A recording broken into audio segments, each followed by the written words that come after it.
Welcome to the students of class 11. In the last class, I have discussed about the electronic configuration of different element.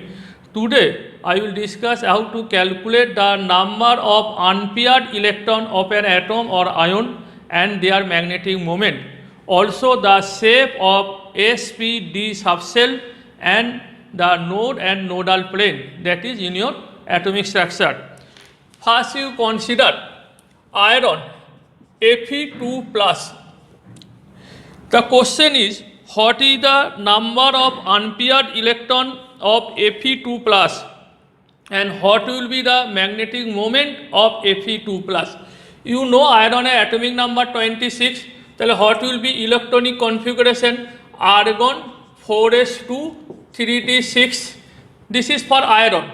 So Fe plus 2, the 2 electron is removed from the outermost shell. So electronic configuration of Fe plus 2 will be argon 3d6. Argon 3d6. So how to calculate the number of unpaired electron? d6. This is the 3d6. 1, 2, 3, 4, 5, 6. How many unpaired electron? 4. The number of unpaired electron. Number of unpaired electron equal to 4. What will be magnetic moment? Magnetic moment, this is the formula of magnetic moment. This is a spin magnetic moment. Magnetic moment equal to root over n into n plus 2. তাহলে root over 4 into 4 plus 2. তাহলে root over 24 Bohr magneton. This is the magnetic moment of Fe2 plus ion. In this way, you first calculate the number of unpaired electron. Then to calculate the magnetic moment, you use the formula root over n into n plus 2, where n is the number of unpaired electron. Say Cr plus 2, chromium Cr plus 3. What is the atomic number of chromium? 24. So electronic configuration of chromium atom equal to argon 4s1 3d5. In the last class I have discussed that if the atom actual configuration should be 4s2 3d4, but half fill and full fill orbital are much stable than unfilled orbital. So in order to gain the stability, one electron from S subshell goes to the D subshell. So d5 mean half fill. So it will be more stable. Now Cr plus 3, that is argon, 3 electron is removed. First 1 electron from the outermost shell, then another 2 electron from the D shell. So electronic configuration will be argon 3d3. How many unpaired electron? You know D have 5 orbital. So 1, 2, 3. That is n equal to 3 number of unpaired electron. So what will be magnetic moment? Magnetic moment root over 3 into 3 plus 2, that is root 15 Bohr magneton. In this way we can calculate the number of unpaired electron and magnetic moment of different cation or anion. Here you must remember that when you find the electronic configuration of cation, you first write the electronic configuration of their parent atom. Then you remove the electron, requisite number of electron from the outermost shell. If you calculate in this way, say iron plus 3, iron atomic number 26, then Fe 26 minus 3 equal to 23. So argon 4s2 3d3, that is a wrong calculation. Because electron always removed from the outermost shell. So first you write the electronic configuration of argon 4s2 3d6, then Fe plus 3, remove 3 electron from the outermost shell. So 2 electron from the S shell and 1 electron from D shell. Then what will be electronic configuration? Argon 3d5. Argon 3d5. This will be the electronic configuration. So what will be number of unpaired electron? D have 5 orbital. So this will be the number of unpaired electron. The number of unpaired electron n equal to 5. So what will be magnetic moment? Root over 5 into 5 plus 2. 5 plus 2. So root 35 Bohr magnetons. In this way we can calculate the number of unpaired electron and their magnetic moment. The next, what is the shape of S, P and D subshell? You know that S has the spherical shape. Say this is 1s. This is the shape of the S subshell. 1, this is the nucleus. This is the region where the probability of finding electron is maximum. This is 1s. When you write the shape of 2s, say this is the nucleus. You first draw the region where the probability of finding electron maximum. Then a space is present. Then another electron cloud is present.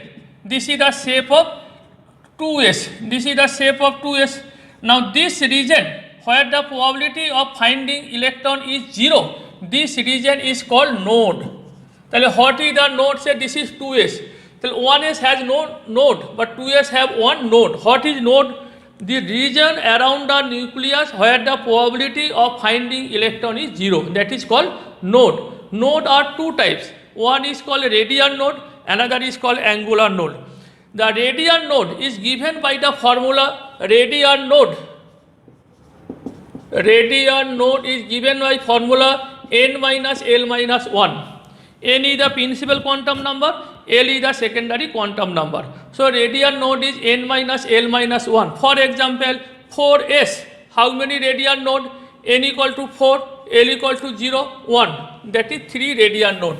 Say 3p, how many radial node? 3 minus 1 minus 1. That is 1 radial node. Radial node is the region where the probability of finding electron is 0. Another is angular node. The plane, either in the xy plane or in the yz plane or in the zx plane, the plane where the probability of finding electron is 0 is called angular node. The value of angular node, what is the formula? Angular node equal to value of L. That is P subshell has one angular node, D subshell have two angular node, F subshell have three angular node. And what will be angular node of F subshell? 0. Because value of L for S subshell equal to 0, P mane L equal to 1, D L equal to 2, F L equal to 3. So these are called radial and angular node. Now what is the difference between 2s and 3s subshell?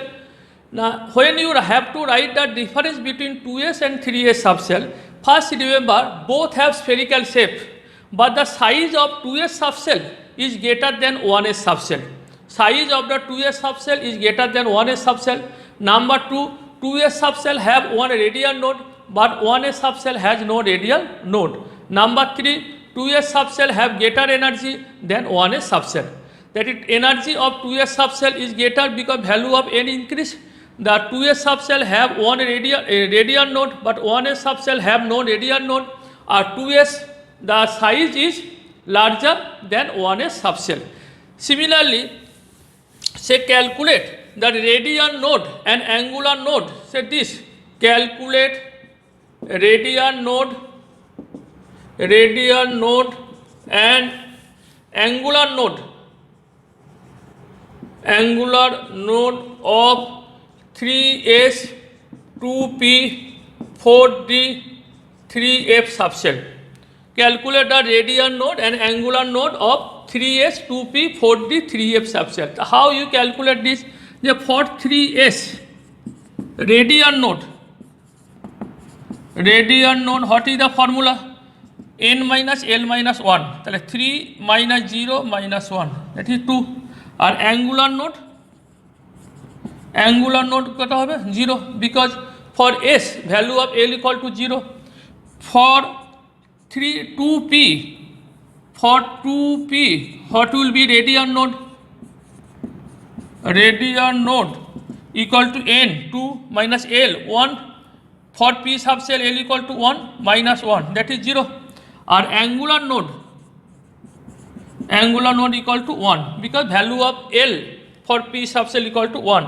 So 2p have no radial node but have one angular node. 4d, what will be radial node?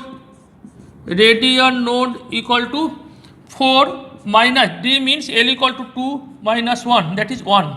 Or angular node angular node equal to 2, because for L D equal to, what is the value of L? 2. 3F, what will be radian node? Radian node. Acha, you first remember, is 3F is possible? No, it is not possible. Why? Why?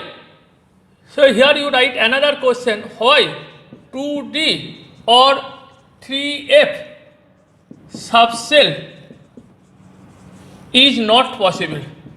Is not possible. Why 2D or 3F subcell is not possible? What will be the reason? So this is not 3F, this is a wrong. You can write this 4F. Why 2D or 3F subcell is not possible? Consider, if 2D subcell is present, then n equal to 2 or L equal to D means L equal to 2, and this is the value of n. This is not possible. This is not possible. Why? Because when n equal to 2, L must be 0 and 1. L is always less than n. So when L equal to 2, L is either 0 or 1, then either S subcell or P subcell. There is no possibility of D subcell. Similarly, for 3D, n equal to 3, L equal to 3F. For 3F, n equal to 3, L equal to 3. This is not possible. Why not possible?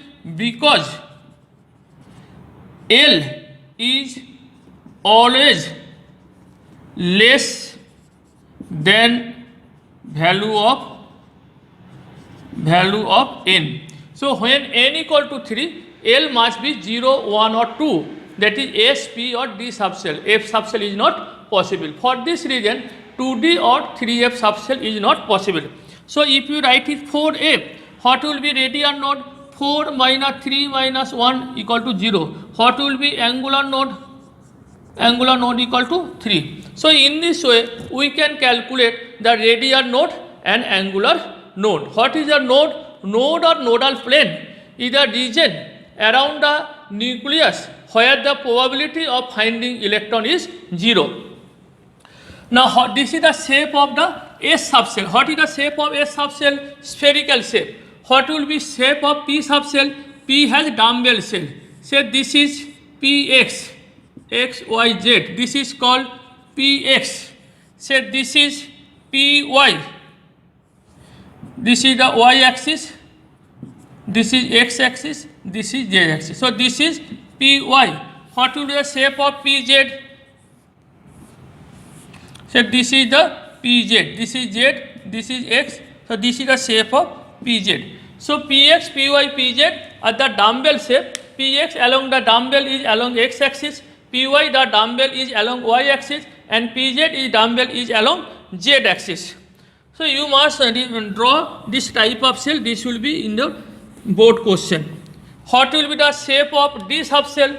D have 5 subcell: dxy, dyz, dzx, dx square minus y square, dz square. Say dxy, it has double dumbbell shape. This is x, this is y. This will be the dxy cell. Dyz, same type of cell. Say this is x, this is y, this is z. This will be the dyz. You only change the axis. dyz. dzx, say this is x, this is z. This will be dzx, double dumbbell, dzx. What will be dx square minus y square? Along x and y axis. This will be the double dumbbell, but not in between xy, but along xy. This is dx square minus y square. And dz square, it is a dumbbell along z axis and a circular ring along the axis. So this is x, this is y, this is z. This is called d. You must remember the draw of the shape of the following subcell. D have double dumbbell shape, P has dumbbell shape, and S has spherical shape. Now the last question, the last point, in our atomic structure. I have already discussed that half-fill and full-fill atomic orbital are very much stable. What is the reason behind it? This is due to two reasons. Number one, exchange energy. Number two, symmetrical arrangement. If a subshell, the electron are arranged in half-fill or full-fill, then there will be a symmetric arrangement. Now symmetry leads to stability. So D5 or D10 or P3 or P6 due to or F7 or F14 due to symmetric arrangement, they are very much stable. Number two, exchange energy. Half-fill and full-fill have greater exchange value due to their same energy of different orbital. Electron can exchange to different orbital. This is during the exchange they release some amount of energy. This is known as exchange energy. Now greater the exchange energy release, greater will be stability of the complex.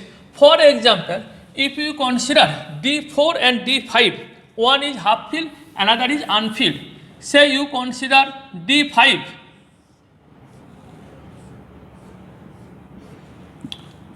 One, two, three, four. Now this all the orbital have same energy. They are called degenerate orbital. Now this electron can exchange with this or with this or with this or with this. How many exchange? 4. This electron 1, 2, 3. This electron 1 and 2 and this electron 1. The total exchange কত হচ্ছে তোর? Here 1, 2, 3, 4, 5, 6, 7, 8, 9, 10. 10. So exchange energy is 10 E. But D4, you consider D4. 1, 2, 3, 4. So 1, 2, 3, 4, 5, 6. তাহলে total exchange equal to 6. That is half-fill have greater exchange than unfilled. Due to greater exchange, it release greater exchange energy. If it release greater exchange energy, stability will be more. So half-fill and full-fill orbital are more stable than unfilled orbital due to greater exchange energy and due to symmetric arrangement. In the electronic configuration, there are some exceptional electronic configuration that I have already discussed. You remember this: chromium 24 and exceptional configuration, copper 29, silver 47 and PD lead 46. You remember their exceptional electronic configuration. The chromium is 4s1 3d5 argon here. Argon, acha, copper is argon 4s1 3d10. Silver krypton 5s1 4d10 and palladium krypton 5s0 4d10. You only remember their exceptional electronic configuration. So this is the atomic structure I have already discussed. There are different points you must remember: the Bohr theory, the Heisenberg principle, de Broglie equation, electronic configuration, how to calculate the number of unpaired electron and magnetic moment, the concept of radial node, angular node, the shape of sp and d orbital, and stability of half-fill and full-fill orbital on the basis of exchange energy and electronic exchange energy and symmetric arrangement. So in the next class I have discussed about the periodic table. Based on this electronic configuration, the periodic classification of the element that you have already learned in the primary things in class 10 and class 9. In the class 11 you have to discuss the periodic table on the basis of modern electronic concept.